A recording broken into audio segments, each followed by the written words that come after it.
রমজান মাস হল বিশ্ব মানব জাতির জন্য একটা বড় নিয়ম। অন্যান্য নবীরা তারা কেউ 900 বছর বেঁচে থাকত।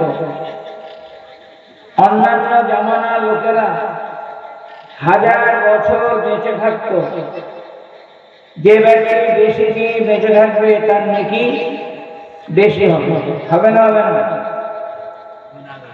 যে 100-1000 বছর বাঁচবে সে যদি সকল সময় নেকির কাজ করে তার নেকি বেশি হবে না কমবে? যেটা বলুন। আল্লাহ রাব্বুল আলামিন এই উম্মতে মুহাম্মাদী অর্থাৎ আমাদের এর গড় আয়ু দিলেন। বেশিরভাগ লোক বেঁচে থাকে 70, 75, 65 বছর। কথা ঠিক না ভুল? যদি লোক বেশি বাঁচে 100। কোন মুসলমান উম্মতে মুহাম্মাদী 300 বছর বাঁচে না। কেউ বাঁচে? 200 বছর বাঁচে না। আছে কি? বেশিরভাগ ক্ষেত্রে 100 পার হয়ে যায়। আর গড় আয়ু হলো 70 কিংবা 75, 65 এর মধ্যে। তাহলে অন্য নবীর জামানায় 1000 বছর বাঁচত, তাহলে বেশি নেকি কামাতো। কিন্তু আমাদের বয়স আল্লাহ কম করে দিলেন, তা আমরা নেকি উপার্জন করবো কি করে? আল্লাহ রাব্বুল আলামিন বললেন যে তোমরা যদি সবে কদরের রাত্রিতে ইবাদত করো তাহলে তাদের চেয়ে বেশি নেকি তোমাদের আমলনামায় লেখা হয়ে যাবে। আর রমজান মাস যদি কোনো মানুষ একটা কাজ করে তার বিনিময়ে 10টা নেকি দেওয়া হবে। রমজান মাসে যদি একটা কাজ করে তার বিনিময়ে কটা? এত ফায়দা। শত শত 70, 80, 90 নেকির পাহাড়, 70টা নেকি। এভাবে নেকির পাহাড় আল্লাহ রাব্বুল আলামিন রমজানের বরকতে আল্লাহ তাআলা দিয়ে দিলেন। অন্য সময় যদি কেউ কোরআনের একটা অক্ষর পড়ে এখন 70 গুণ বৃদ্ধি। কত গুণ বৃদ্ধি? 70 গুণ। অন্য সময় যদি কেউ কোরআনের একটা আয়াত পড়ে একটা অক্ষর আলিফ লাম মিম কত হলো? 30টা নেকি পাবে। রোজার বাইরে যদি কেউ পড়ে কটা নেকি পাবে? 30টা। রমজান মাসে যদি কেউ বলে আলিফ লাম মিম তাহলে ওই 30-এর সাথে আরো 70টা গুণ হবে। কত গুণ হবে? 70 গুণ হলে যত নেকি তবে নাকি আল্লাহ রাব্বুল আলামিন এর আমলনামায় লিখে দিলেন। অন্যান্য নবীদের জন্য রোজা ছিল, কিন্তু তাদের খুব কঠিন নিয়ম ছিল। রোজা রেখে কেউ কথা বলতো তার রোজা ভেঙে যেত। নিয়মটা সোজা না কঠিন? রোজা রেখে যদি কেউ কথা বলতো তো রোজা ভঙ্গ হয়ে যেত, ভেঙে যেত। এই নিয়মটা সোজা না কঠিন? কঠিন। বর্তমান জামানায় আমাদের যদি এই নিয়ম থাকতো তাহলে আমাদের অধিকাংশ লোকের রোজা ভেঙে যেত। যেত না? যেত না?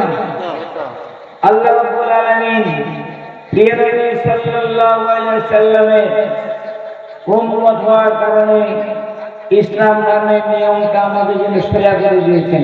সুবহানাল্লাহ। লা ইউকাল্লিফুল্লাহু নাফসান ইল্লা উসআহা। আল্লাহ বলেন কোরআন থেকে তোমরা যেমন বোঝা বহন করবে আমি তেমন তোমাদের বোঝা দিয়েছি।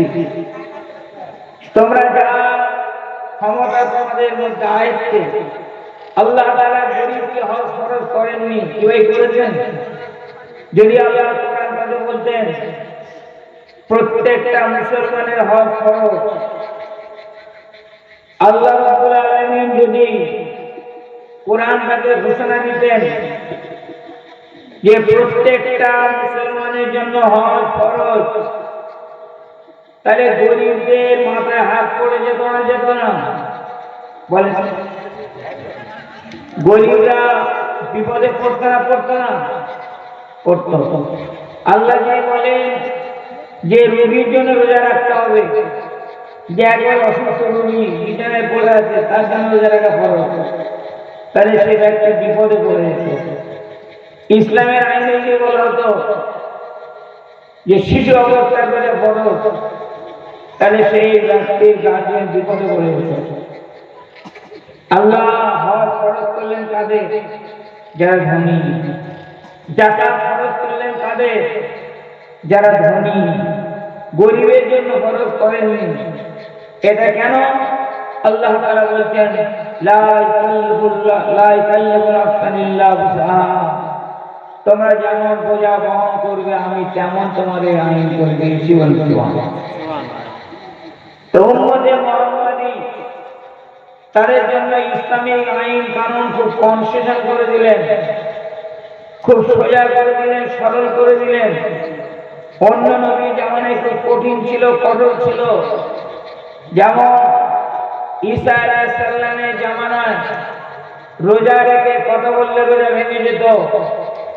সেদেশের মেয়েরা, সেদেশের লোকেরা ঈসা নবীর মাকে বলেছিল, ইয়া উক্তা হারুনা মা কানা আবুকি ইমরা সাওবিন ওয়া মা কানা উম্মুকি বাগিয়া, হে ভালো ঘরের মেয়ে, তোমার তো বিয়ে হয়নি, কোন পুরুষ তোমাকে ছোঁয়নি, স্পর্শ করেনি, তাহলে তুমি গর্ভবতী হলে কি করে?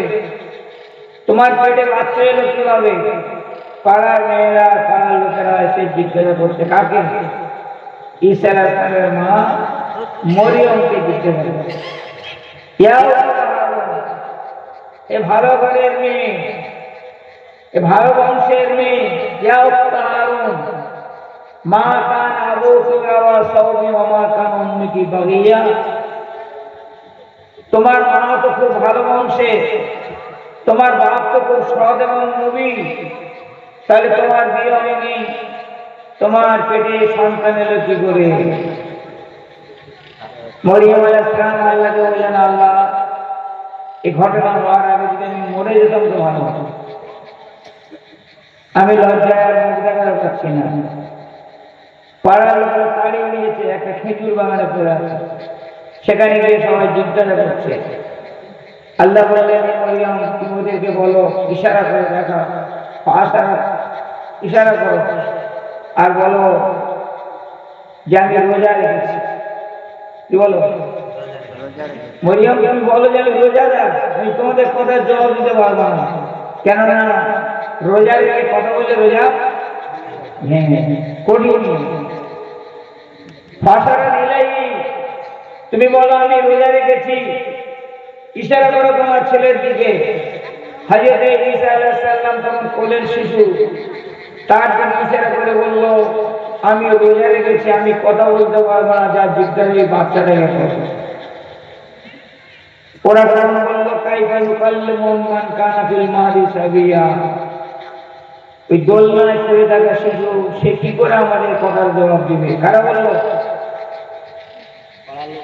যারা প্রতিবাদ করতে গিয়েছিল তারা বলল, কাইফা ইউকাল্লিমু মান কানা ফিল মাহদি সাবিয়া, ওই দোলনার শিশু সে আমাদের প্রশ্নের জবাব দিবে কি করে?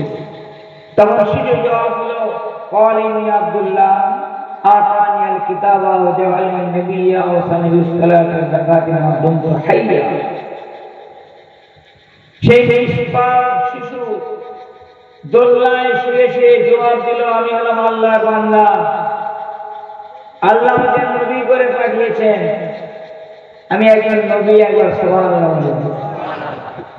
তাহলে বলার মেন লক্ষ্য এবং উদ্দেশ্য হলো, ওই জামানায় শরীয়তের আইন ছিল খুব কড়া এবং কঠিন। রোজা